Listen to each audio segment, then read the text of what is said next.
Hello there, welcome to the Football Block. My name is Brandon. Today we are back with another episode of the Weekend Roundup.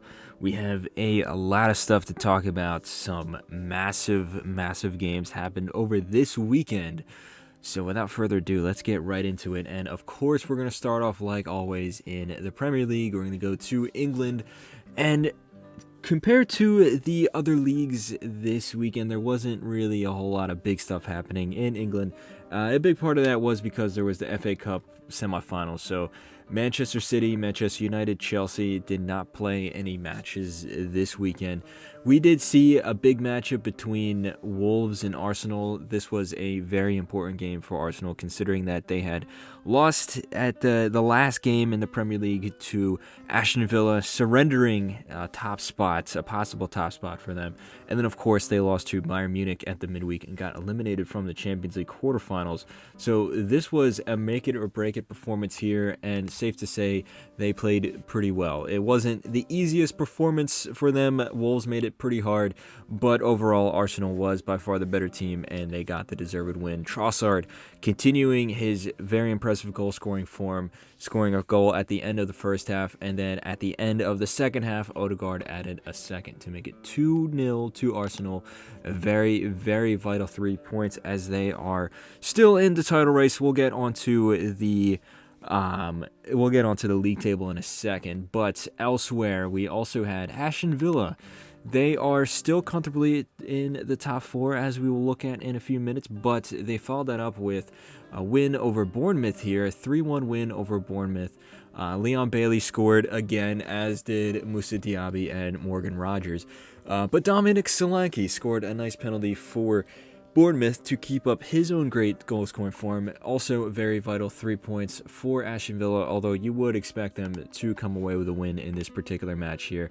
And then the last match we're going to talk about in the Premier League this weekend is Liverpool, who themselves have been kind of having a massive drop-off of form, much worse than Arsenal's. This all started when they got utterly torn to shreds at Anfield by Atalanta in the first leg of the Europa League quarterfinals. But then they followed that up with some very poor performances, including a 1-0 loss to Crystal Palace at their last game at the Prem. They were able to at least momentarily turn around the ship. They came away with a 3-1 win over Fulham here. Not the easiest win for them. They were tied at one point. Trent was able to grab the lead for Liverpool, only for Timothy Castagne to equalize right before halftime. But as the second half resumed, Liverpool was able to gain back the lead through goals through Gravenberch and Diogo Jota. It is interesting to see, though. You still saw kind of a lackluster performance from Mohamed Salah, in my opinion. He hasn't been the same ever since his injury at the AFCON. We also are starting to see a lot of other players in this Liverpool team still in a bad route of form, and the team overall just looks very disjointed. It doesn't look like they have that fighting spirit anymore, which is a shame because, of course I'm a neutral on this, but it would have been, this storybook, the fairy tale ending to see Klopp go out as his last season as a Liverpool manager with the Premier League title. Does not look like that is going to happen. It's still not over. And speaking of that, let's go on to the table while we're on that topic. At the moment, Arsenal is top of the table there, 74 points as of recording this video. Liverpool is in second spot on 74 points. They are tied with Arsenal there. Arsenal has the much superior goal difference, though. And then Man City is in third, but Man City do have 2 games in hand, or technically a game in hand. So it remains to be seen what will happen when they play the games that they've missed due to the FA Cup. And then, of course, Aston Villa still in fourth on 66 points. Tottenham in fifth on 60 points. And then Newcastle on sixth on 50 points. And then Manchester United in seventh also on 50 points, but with a far inferior goal difference. So now let's move on to La Liga. We had a pretty eventful weekend here. Of course, we saw, first off, let's start off with Athletic Club going up against Granada. Iñaki Williams, funnily enough, scored an own goal in the 6th minute to open the score for Granada. But Athletic Club were able to equalize, the defending champions of the King's Cup of the Copa del Rey. They were held to a 1-1 draw for them, which does not bode well in their fight for a top 4 spot. Elsewhere, we also had a pretty high-profile matchup between Valencia and Real Betis. This was a game where Real Betis, I think, was the better team. It was not a very, let's say, open game. There wasn't a whole lot of chances for either team, but Real Betis, I think, overall are the better team on paper and played much better on the night. Ayuso Perez had a great game, scoring a double there, including a winner in the 77th minute, only a few minutes after Valencia were able to equalize themselves deep into the second half. But Real Betis come away with the vital 3 points there. Elsewhere, Girona, who had a very turbulent last 2 months, you would say, have looked to regain some of their form despite losing to Atletico Madrid last time around. They crushed Cadiz with a 4-1 victory here. The usual guys scoring again, including Dovbik. I hope I'm pronouncing that correctly there. Good win for Girona as they look to solidify a top spot in the top 4 there. Getafe held Real Sociedad to a 1-1 draw. Interesting results there for Getafe. Important result for Getafe. Funnily enough, though, we saw a upset here. We had Deportivo Alaves coming away with a 2-0 win over Atletico Madrid. 1 goal in the beginning of the first half and then 1 goal in the 92nd minute. This is not good for Atletico Madrid, both in terms of their morale, considering they just got dumped out of the Champions League in a very embarrassing fashion, in my opinion. But also, as they are fighting for a top 4 spots, it looks to be pretty guaranteed that they will finish in the top 4, but to finish at least anywhere higher than the top 3 is almost out of the question, which is crazy because for every single season that Diego Simeone has been at Atletico Madrid, they have finished at least 3rd place in La Liga or higher. This year might break the streak, who knows. We also had Sevilla come away with a 2-1 win over Mallorca. Youssef and Nesri scoring yet another goal. But of course, the highlights match of La Liga this weekend, and arguably the highlight match of the entire weekend, although, of course, the Milan derby will give them a run for their money. We had El Clasico. We had Barcelona going up against Real Madrid, this time Real Madrid hosting Barcelona to the Santiago Bernabeu. Of course, this is one of, if not the biggest rivalry in sports history. We love to see it all the time, and of course, as a Barcelona fan myself, I was very, very excited for this match, and this definitely had a lot to talk about. This was a very controversial game in terms of goals, in terms of refereeing decisions, in terms of the narrative and how this means, or what this means for both teams in their league season so far, and in all competitions as well. Let's start off looking at the game itself, how these two teams lined up against each other. I personally think that both these teams headed into this match, or I was expecting these teams to be very tired. If you look at my channel here, I actually did a prediction video on this game, and I predicted that Barcelona would be at a point of low confidence after their very, very harrowing loss to PSG at the midweek at the Champions League quarterfinals. In my opinion, in some ways, a undeserved loss, a very unfortunate loss due to refereeing decisions, which is ironic considering what ended up happening in this match. But also, just normal fatigue because it was a very draining match. But then even more so in terms of Real Madrid, I thought that they were going to be utterly dead.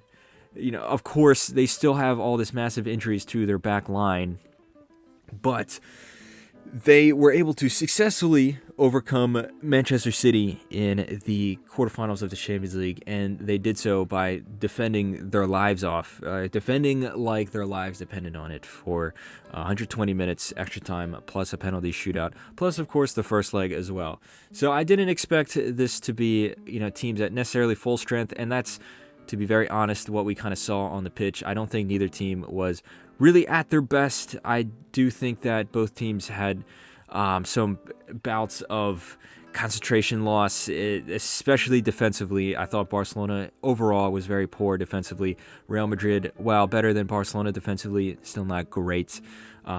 also, if you look at the lineup, just for example, Real Madrid's their back line was Lucas Vazquez, Aurelien Tchouameni, Antonio Rudiger, and Eduardo Camavinga. So you have one center back, two holding midfielders, and like a right winger / right wing back being your back line there. Plus Lunin, who is the backup goalkeeper. Speaking of Lunin, he would actually find himself in some hot water throughout this game. It would be Barcelona that opened the score, a set piece from Christensen. One thing that you have to say about Xavi's Barcelona is I think they've been very, very dangerous on set pieces. That is one area that Barcelona has heavily improved on. Christensen was able to head the ball into the back of the net, following up with his own headed goal against PSG only 2 weeks ago. And this header kind of came out of nowhere. Christensen didn't really even need to move. There wasn't really that much of a intelligent movement or anything like that. It was just a good jump. He completely outjumped Toni Kroos. I think it was a little poor on Toni Kroos there to get completely bodied there. But then also Lunin came out for the ball, got stuck in no man's land, and was left stranded. 1-0 to Barcelona. But Real Madrid went back in the other direction, and they got a penalty. This penalty, some people have said it's a little controversial because it was Lucas Vazquez who completely blew past João Cancelo and then Pau Cubarsí, who's been having a great season so far, the young 17-year-old defender there. He went for the tackle, missed it, and he dangled the leg, and Lucas Vazquez intentionally kind of let his leg hit Cubarsí so he'd fall over. The referee gave the penalty. I can't really criticize the referee. Yes, Vazquez does initiate the contact, but at the same time, Cubarsí shouldn't have overextended his leg like that. Either way, it's a penalty to Real Madrid. Vinicius steps up and scores. Pretty standard result there. And then from that moment on, I think the game rocked back and forth. I think both teams had some pretty close chances. Towards the end of the first half, you felt that Real Madrid started to maybe gain more control of the match, but still, you never felt like Real Madrid was in total control of the match, and Barcelona still had some pretty close chances as well. Heading into the second half, it was very interesting. Neither team really had a good foothold in the match, I would say. It would be Barcelona that gained the lead after Lamine Yamal had a great move, and then Lunin made yet another mistake where he parried the ball out after a shot, and then it fell right to Fermin Lopez, who was able to tap it in to put Barcelona ahead 2-1. At that point, I personally thought that Barcelona was going to hold on to the lead, but only a few minutes later, Lucas Vazquez with a really nice move, a great cross from Vinicius. He scored a goal very similar to Federico Valverde's goal against Manchester City to put Real Madrid 2-2 on the night to equalize the score. And then out of nowhere, a wonderful, wonderful build-up play. You saw where the ball just in a few seconds moved from one end of the pitch to the other. Lucas Vazquez had a great dribble and a great cross. Uzelu, who came off the bench, left it for Jude Bellingham, of course, and he poked it into the back of the net to win it 3-2. Haunting Barcelona yet again after his double, including that last-minute winner against Barcelona. The last time these two teams played each other in La Liga back in October.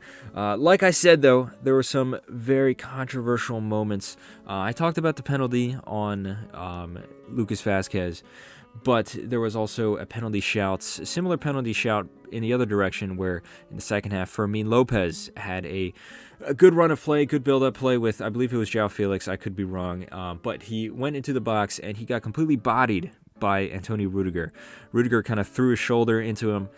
On first viewing, again, I don't really think it's a penalty. I do somewhat agree with the referee's decision in this particular context, but I have to say, if you're going to call the penalty on Cubarsí, you should have called the penalty on Rudiger here, in my opinion, if you want to stay consistent, because it's a similar challenge in some ways, where you can argue that Fermin Lopez is anticipating the contact, he's initiating the contact, but then the contact still happens. So if Pau Cubarsí was the one that, I guess, technically fouled Lucas Vazquez, even though he initiated the contact, to be fair, you should have also called the foul on Fermin Lopez are on Antonio Rudiger and given the penalty to Barcelona. But the biggest controversial moments, which happened in the second half there, or in the first half, excuse me, after Real Madrid was able to equalize, this would have, if it was called as a goal, would have given Barcelona the lead heading into halftime.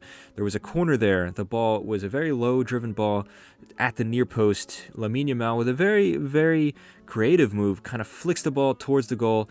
It looks like it goes in the goal, but then Lunin kind of swats at it and then bats it out of the goal.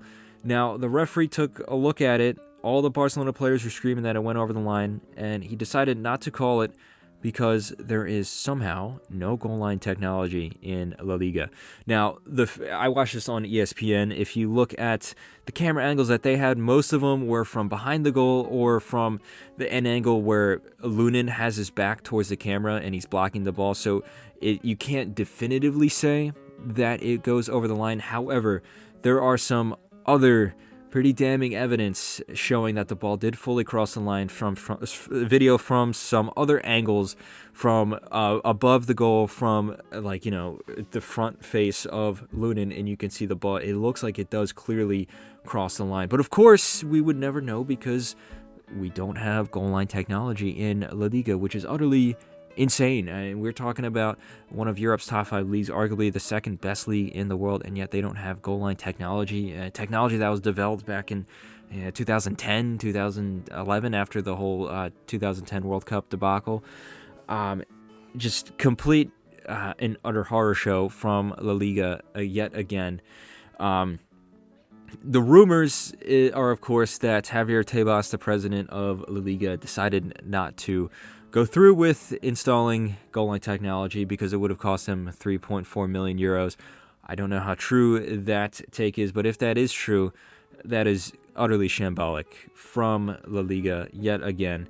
Either way, though, overall, I have to say I wasn't expecting too much from this game. My prediction was that Barcelona and Real Madrid were going to tie 2-2. I thought both teams were going to be very tired.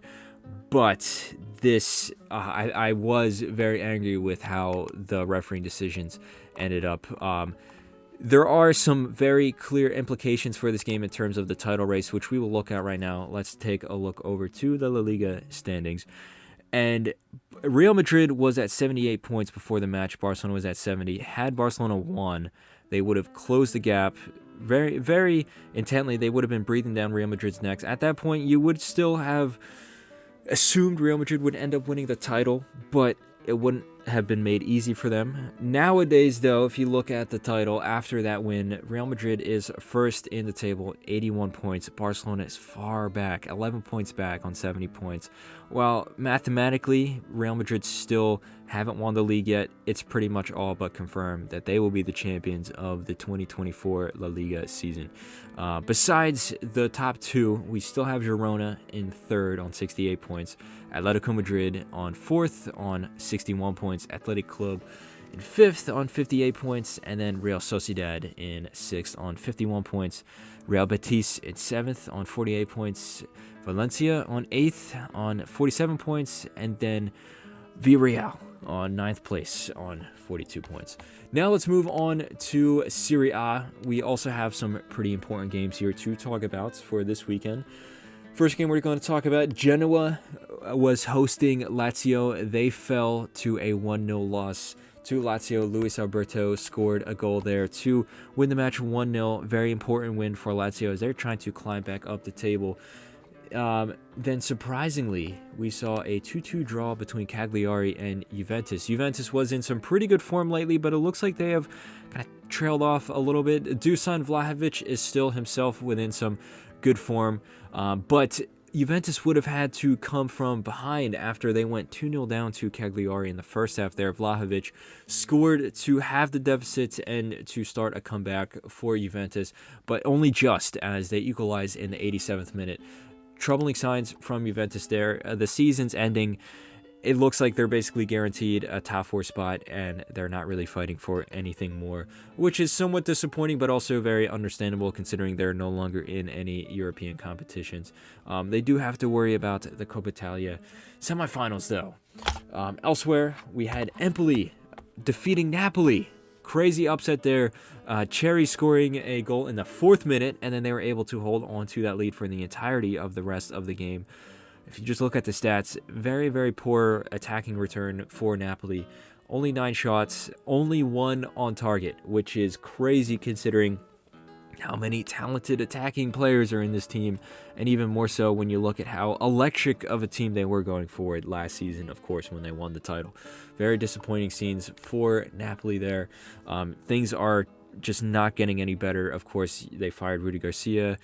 Then eventually they sacked him after a string of poor results. They brought in Mazzari very briefly, then they sacked him because of a string of very poor results. Now they have Calzone, and it looked like he turned it around a little bit, but now we are back to the poor results again. It'll be very interesting to see where Napoli end up at this season and how they will try to prepare going into next season.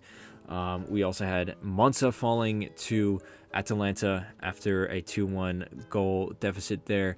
Atalanta continue their very good run of form as they march on to the semifinals of the Europa League, as well as cracking into the top 5 of Serie. One of the 2 big matchups we had in Serie this weekend, we had Roma going up against Bologna, a match basically to decide who would be the 4th place team in Serie this season, and it's also very important considering how good Bologna has been. They've been a surprise team this year, but then also how good Roma have been ever since Daniele De Rossi came in after Jose Mourinho was sacked.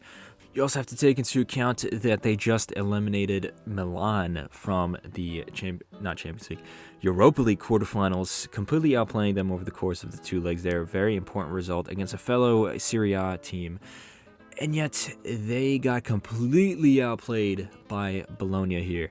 Of course, you can say that Roma were maybe fatigued after their quarterfinal performance there, but this was a very poor performance from Roma. I have to be honest. Even on the other hand, though, it was a momentous performance from Bologna. They, like I said, came away 3-1 winners here, but each of the 3 goals were beautiful. You had the first goal from El Azouzi, I hope I'm pronouncing that correctly, with essentially an overhead kick off a set piece, a beautiful volley there.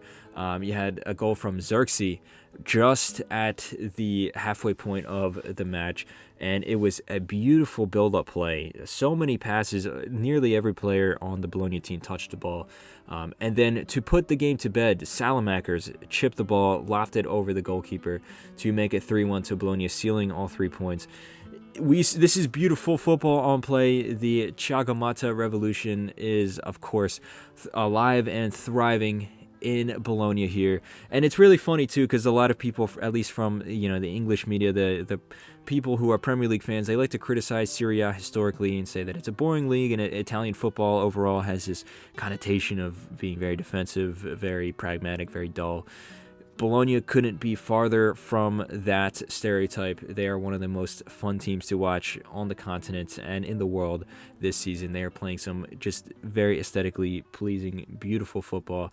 And also that stereotype doesn't really hold too much water when you consider a team like Inter Milan or even Roma right now. And then, of course, Napoli last season. But stereotypes are stereotypes. You will find some hints of truth in them, but you can also find some crazy outliers, especially in this context of the football world. But let's get on to the match that I'm sure everyone in Italy was talking about this weekend. We had the Milan derby. AC Milan going up against Inter Milan, but not just any Milan derby. This was one where the title was on the line, quite literally, as if Inter Milan came away with a victory, they would win the Scudetto for this season. Which they eventually would after a very, very eventful game, a very fun game to watch.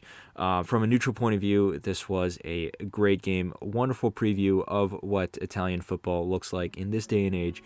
The match started off with, and I have to be honest, the lineups for Inter Milan, very predictable. Lineups for AC Milan, not so much. If you look at a lineup here, we had Rafael Lyon as the sole striker. Not sure how I would have thought about that going into the match, and then now knowing what I know now, did not turn out well at all. I thought Rafael Lyon had a very poor game, as AC Milan's midfield just could not hold on to the ball properly. But as the match went on in the early proceedings, it was all Inter Milan, in my opinion. They just grinded down their opponents. They got closer and closer to the goal. They had some serious chances, and then with each chance, you can just feel the confidence growing. You really felt the belief in the players, where they knew that if they win this game, they seal the title. It would be Acerbi, of all people, ironically, who opened the goal scoring, where a ball came over the top, it was flicked over, and then after some very, very poor defending, where the entire Milan team, it felt like, was at the near post, the ball flicked over, went to Acerbi, the 36-year-old defender, wide open in the box. All he had to do, very simple header past Mike Maignan. And I think overall he had a wonderful performance, to focus specifically on Acerbi. Yes, he did score the opening goal here, very important goal, but he also had a masterclass of a performance, completely shut down Milan's offense there. Interceptions, tackles, just his positioning, wonderful defensive performance, and wonderful overall performance from Acerbi. But like I said, Inter Milan were going into the match. Every time that they got the ball, it looked like they were going to put something serious together. They were incredibly fast in transition. Of course, you saw that very unique build-up play from this Simone Inzaghi team, where the defenders, in particular the center backs, are pushing up and sometimes even acting as wingers. It would be Marcus Thuram who scored the second goal at the beginning of the second half. Wonderful build-up there, where you saw Thuram using his pace and his speed to beat the defender, and with a wicked shot, sending it into the near post, far past Mike Maignan. You can criticize goalkeepers occasionally for not covering their near post, but this shot had so much whip to it and had so much power behind it. Even in slow motion, you can see how fast it's going. You can't really criticize Mike Maignan from there. I think that at that point, Inter Milan knew that they were going to win. They sat back a little bit and kind of just tried to hit AC Milan on the counter. But you did see AC Milan start to grow into it a little bit. They started getting really desperate, but as a result, they were able to piece together some successful attacks. They would eventually scramble the ball over the line in the 80th minute. Fikayo Tomori, after the Pioli made some serious changes to the team, to the formation, subbing on some new guys, just to switch it up, just to see if anything would stick. And Tomori, like I said, was able to bundle the ball over the line to have the deficit, but it was too little, too late, and you can just feel how dejected this AC Milan side felt. They knew that even if they somehow denied Inter from winning the title on this particular match day, it probably would just be next weekend that they end up winning the tournament there, or the trophy there. And you saw that come out through multiple fights that happened on the pitch. This game was very chippy from the start, but it started to really boil over towards the end of the match.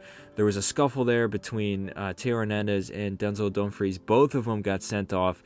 Then there was yet another scuffle again between Calabria, where he elbowed a player. I couldn't see who it was, but then that caused a massive scuffle between Jan Sommer and Mike Maignan, and Lautaro Martinez was in there.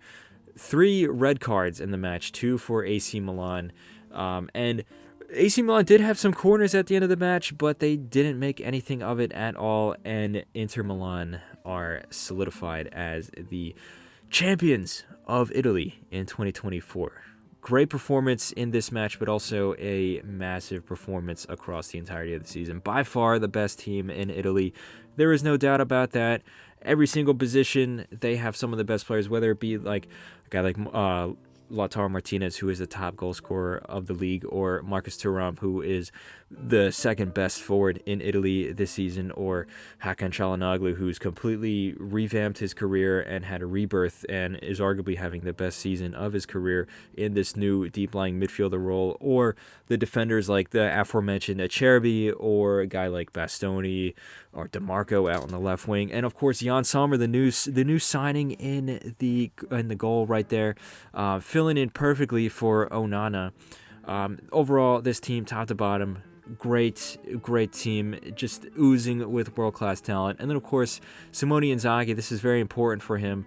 I think that this is the best we've seen an Inzaghi team. This is better than his Inter team last year. This is, of course, better than his Lazio teams.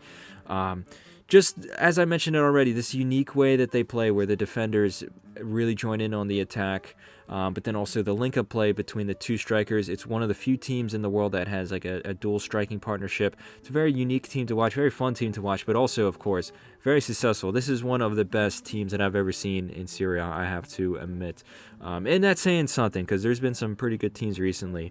Also, like I said, important for Simone Inzaghi because he has had this stereotype of being a cup manager, which in some ways is a backhanded compliment. I said this in the prediction video for this game here, because people say, oh, well, you know, he's great at winning the Coppa Italia, he can get teams to go far in the Champions League, but he can't do it in the league.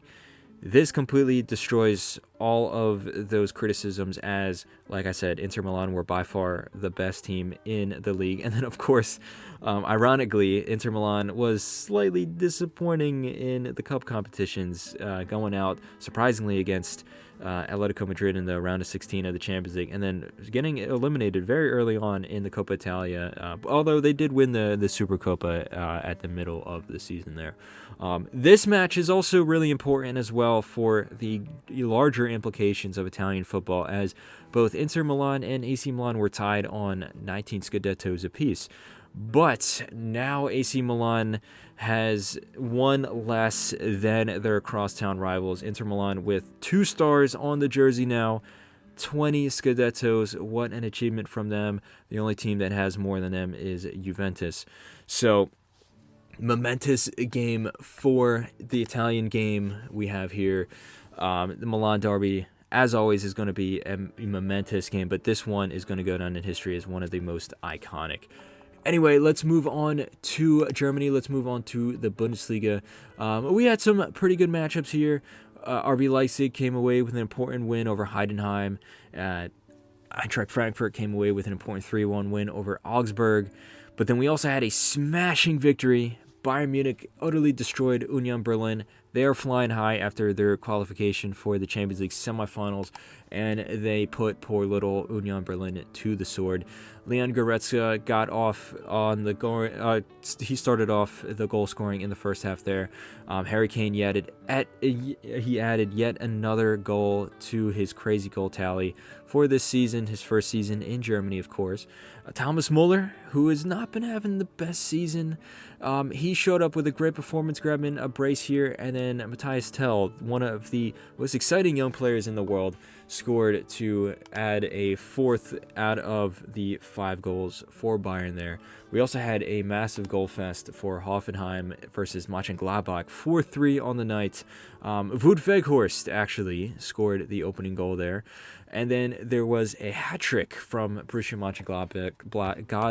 Mönchengladbach's Robin Hack. This is a tongue twister here, all these German names.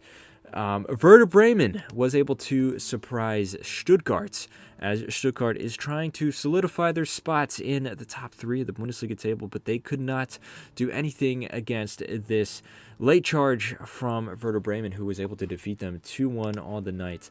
And then, of course, the highlight match of the round, we had Borussia Dortmund going up against the champions, the recently crowned champions, Bayer Leverkusen. And this was a match that was very important because Borussia Dortmund, they are fighting for a top 4 finish. They are currently not in the top 4, and we'll get onto the league table in a second. So they needed this 3 points. They needed this 3 points as crucially as any other team. They also want to keep up good form as they somehow qualified for the semifinals of the Champions League with, albeit a very admirable performance against Atletico Madrid in the second leg there. But they're trying to keep up that form so they can head into the semifinals with their head held high. But of course, they are going up against the best team in Germany, one of the best teams in Europe this season, Bayer Leverkusen, who, albeit, are going to be a little tired after their title celebrations. But they are also trying to hold on to this undefeated record. So it almost seemed as like we had an immovable object meet an unstoppable force. This was a game that I thought Bayer Leverkusen actually dominated most of the first half there. It wasn't a vintage Xabi Alonso by Leverkusen performance. You can tell that they were visibly tired, but still, they still had the cutting edge. And then into the second half, though, you started to see Borussia Dortmund grow into the match, as we've seen multiple times throughout the season, where they look really shaky at the beginning, then they start to grow into the match. It would actually be Fulkrug who opened the score there. And, he's a guy that he's completely proved me wrong, where I thought he was just a flash in the pan last season. I didn't think he was going to be the answer to all of Borussia Dortmund's problems in the summer. And while he hasn't been the answer to all their problems, he has still been consistently one of their best players of the season. He scored a really nice volley here to put Borussia Dortmund ahead in the 81st minute, and it looked like they were going to be the team to crack this unbeaten streak, to be the first team to beat Bayer Leverkusen in just about a year. And yet, with 1 minute left on the clock, Stanisic was able to keep the streak going. And I'm not even surprised at this point. You can really feel it coming, where they had chance after chance after chance. Like right before Stanisic scored, Grimaldo stepped up and with a beautiful free kick whipped in the ball, but a wonderful save from Kopal kept it out. But Bayer Leverkusen got the corner, and then from the corner, Stanisic was able to send in a glancing header, a perfect header, to equal the score and to keep their streak alive. Like I said, they are already champions of the Bundesliga, but let's take a look at the table here. We have Bayer Leverkusen top of the table on 80 points, Bayern Munich in second on 66 points, Stuttgart on third on 63 points, and RB Leipzig on fourth on 59 points, and then Borussia Dortmund on fifth on 57 points. Now let's move on to the last league we're going to talk out. Like always, we have Ligue 1 in France here. Some interesting matchups. We had Nice came away with a 3-0 win over Lorient, a good performance from them. We also had a 3-0 win for Rennes over Nantes, another good win for them as well. But the highlight match, of course, or actually before we get onto the highlight match, we're going to talk about Brest. Funnily enough, they are the second place team in the Liga, This is going to be their highest ever finish in the league. And while they've been having a great season so far, it does look like the wheels are falling off a little bit. They had a very heartbreaking loss to Lyon last weekend, and now they fell 2-0 to Monaco. Goal from Zakaria and another goal from Minamino, only a few minutes apart, either side of the halftime bracket there. Unfortunately, Brest falls 2-0 to Monaco there. And then we also, speaking of twos, we had a 2-2 draw between Toulouse and Marseille. Not the best result for Marseille, as they are trying to solidify themselves in the top 10 of the table, as they are not having the best season overall. And it looked like they had turned it around with the new manager coming in, but they've had a string of poor results in the league. At least they are marching on to the semifinals of the Europa League, so it is possible that they're just putting all their eggs into the European basket there. But the highlight match of the round, now let's get on to that one. We had PSG against Lyon, two historically of the biggest teams in France. Of course, you have to say that with an asterisk, as all of PSG's history, at least their titles, came very recently versus Lyon, one of the most highly decorated teams in France. But this match is interesting. This is not a normal match between these two. Of course, people have already started calling PSG the champions-elect. It looks very, very obviously that they will win Ligue 1 this season. And Lyon usually is one of the best teams in the league. They're usually up there pushing PSG at the top. But this season, they're having an awful season. At least it started off awfully, where they were statistically the worst team in France at one point. They have since had a massive comeback. They have climbed all the way back up the table. Now they are even in contention for finishing in a European spot, especially with that very hard-fought win over Brest, the aforementioned victory I already talked about. But this game, it looked like the old Lyon was back, as they got completely smashed in the first half by PSG. I think the own goal from Matic in the third minute just set the stage, and it also destroyed any semblance of confidence that they had. Asensio tried to pull the ball back. It took a weird deflection off of Matic, who came in late, went past the goalie, and went into the net, giving PSG a very quick 1-0 lead. And then only 3 minutes later, they would double that lead after some poor defending and a good build-up play, though, I will admit, from Barcola, who was able to flick on a header from a corner right to Lucas Beraldo, the Brazilian center back, who has actually just signed for PSG in the January transfer window. He looks to have a pretty decent start to life in Paris, but from that moment on, it was just all PSG. Gonzalo Ramos scored to make it 3-0 to PSG in the 32nd minute. But interestingly enough, Lyon did get some chances. PSG proved to have some weird defensive flaws, like they sometimes just give up a lot of chances that you really don't expect them to. Nuamwa, who is I believe a Ghanaian winger, was able to score a very, very nice goal against PSG. And then it led to a flurry of chances from Lyon, but going back in the other direction, they got caught in transition. Asensio, who had a really good performance on the night, played a peach of a ball to Gonzalo Ramos, who was able to poke in his second of the night right before halftime. Into the second half, PSG really took their foot off the gas. They were kind of just, waiting it out. Gonzalo Ramos almost got a hat trick, and Lyon had some chances that did trouble the goalkeeper a little bit, but not enough to crack the scoreline, of course. And the match finishes 4-1. PSG was able to come away with a very important win, despite not having Mbappe on the pitch. So, very important win for PSG. Let's look to the table here. Of course, PSG is top, 66 points. Second place team is now Monaco. They have leapfrogged Brest. Very important win for Monaco there. They are in second place on 55 points. Brest is in third on 53 points, and then Lille is fourth on 52 points there. Like I said, PSG all but guaranteed to win the title. Most likely they're going to win it in their next home game. So that has been my roundup for the weekend here. Let me know what you thought of these games. Do you think that there is a chance for Liverpool or Arsenal to win the Premier League? What do you think of the crazy refereeing decisions in El Clasico? Do you think Barcelona was robbed?